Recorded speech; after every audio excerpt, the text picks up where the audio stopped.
ကြောက်တုံးကြီးတစ်ခုကလိမ့်ကြလာပြီးတော့အဲ့လှိုင်းဝါကြီးကိုပိတ်သွားလှိုင်းဝါကြီးပိတ်သွားတော့အာဂန္တုဘုန်းကြီးတွေလှိုင်းထဲမှာပိတ်မိနေပြီဆိုပြီးအဲ့နာရှိတဲ့ရွာတွေဟာအကုန်လုံးလူကုန်ခေါ်ပြီးတော့ဒီကြောက်တုံးကြီးကိုတွန်းထုတ်ကြတယ်ကြိုးစားကြတယ်9 ရက်တိတိလှုပ်တော့မလှုပ်ဘူးကြောက်ကရဟန်းတော်9 ပါးဟာမြတ်စွာဘုရားဖူးဖို့သွားကြတယ်တော့အကြောင်းလေးတစ်ကြောင်းရောက်တဲ့အခါမှာသူတို့ကလည်း9 ပါးအဲ့ဒီတော့အကြောင်းလေးနားမှာလည်းတောင်ကောင်းထဲမှာအိတ်စရာအိတ်စင်9 ခုပြင်ထားတယ်ဒါအတော်ပဲဆိုပြီးတော့အဲ့ဒီယဟန်တော်9 ပါးကိုအဲ့ဒီလှိုင်ကောင်းထဲကအိတ်စင်တွေမှာနေရာချပေးလိုက်တော့ကိုတော်တွေလည်းအဲ့တဲ့ဝင်ပြီးတော့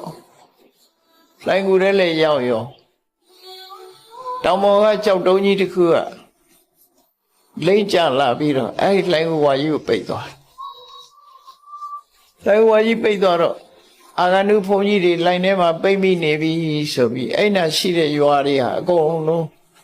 လူကုန်ခေါ်ပြီးတော့ဒီကြောက်တုံးကြီးကိုတွန်းထုတ်ကြတယ်ကြိုးစားကြတယ်9 ရက်တိတိလှုပ်တော့မလှုပ်ဘူးကြောက်ကအတွင်းထဲကရဟန်းတွေကလည်းတွန်းလူတွေကလည်းတွန်းထုတ်လို့မရဘူး9 ရက်တိတိအစာရေးစားငတ်ပြီးတော့ကိုရော်တွေဟာလှိုင်ကောင်းထဲမှာဒီလိုနေကြတယ်9 ရက်ပြည့်တော့လည်းပဲဒီကြောက်တုံးကြီးကသူ့ဟာသူလိမ့်သွားတယ်အဲ့ဒီထူးခြားတဲ့အဖြစ်အပျက်တစ်ခုကိုရွေးကျုံလာတဲ့ရဟန်းတွေမြတ်စွာဘုရားကိုမေးလျှောက်တဲ့အခါမှာသူတို့လှုပ်ခဲ့တာတွေသူတို့ပြန်ရတယ်သူတို့ဘာလှုပ်ခဲ့တော့တစ်ချိန်တုန်းကသူတို့နွားเจ้าသား9 ယောက်နွားတွေကိုရေကြည်ရမျက်နှာရမောင်းပြီးတော့နွားเจ้าရင်ကနေပြီးတောင်ပေါ်ထဲကိုဖွကြီးတကောင်ဝင်သွားတာတွေးလိုက်တယ်တွေးလိုက်တော့ဝိုင်းလိုက်ကြပြီအဲ့ဒီခေပေါက်9 ပေါက်ရှိတာအကုန်လုံးတယောက်တစ်ပေါက်စီပိတ်ခဲ့ကြတာနောက်တစ်ခါနောက်ရက်ကြတော့မှဒီဖွကြီးကိုဖမ်းမယ်ဆိုပြီးတော့ခေပေါက်တွေကမထွက်ရအောင်အကုန်လုံးပိတ်ထားတယ်နောက်ရက်ကြတော့သူတို့အဲ့ဒီဘက်ကိုမရောက်ဘူးတခြားနေရာကိုနွားเจ้าရင်ကနေ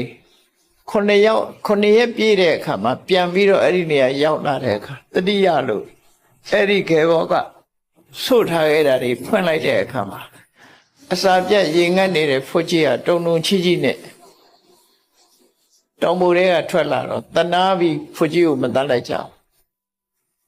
အဲ့ဒါနဲ့ဒီယဟန်နွားကြောင့်သား9 ယောက်ကဖွကြီးကိုလွတ်လိုက်ကြအဲ့ဒီ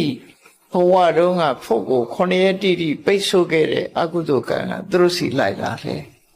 ဒါကြောင့်မို့သူတို့တောင်ကောင်းထဲဝင်နေတဲ့အချိန်မှလည်းပဲဒီအကုသိုလ်ကံရဲ့အဖြစ်တန်ကသူတို့မလွတ်ခဲ့ဘူးဟောဒီချက် 3 ချက်ကိုရည်ညွှန်းပြီးတော့မြတ်စွာဘုရားကံကြမ္မာရဲ့သဘာဝကိုဟောပြောခဲ့တာဖြစ်တယ်ပေါ့ဒါလည်းဘုန်းကြီးတွေသင်္ကန်းစုစာယူချရကိုလွတ်တဲ့လောက်ရဟာကိုယ်စီကိုပြန်ရောက်လာတတ်တယ်အကုသိုလ်မှုရှောင်ရှားဖို့အမတန်မှအရေးကြီးတယ်လို့သူဆိုလို့ဖြစ်ပေါ့နော်ကံကံဤကျိုးကိုမယုံကြည်တဲ့ပုဂ္ဂိုလ်တွေကတော့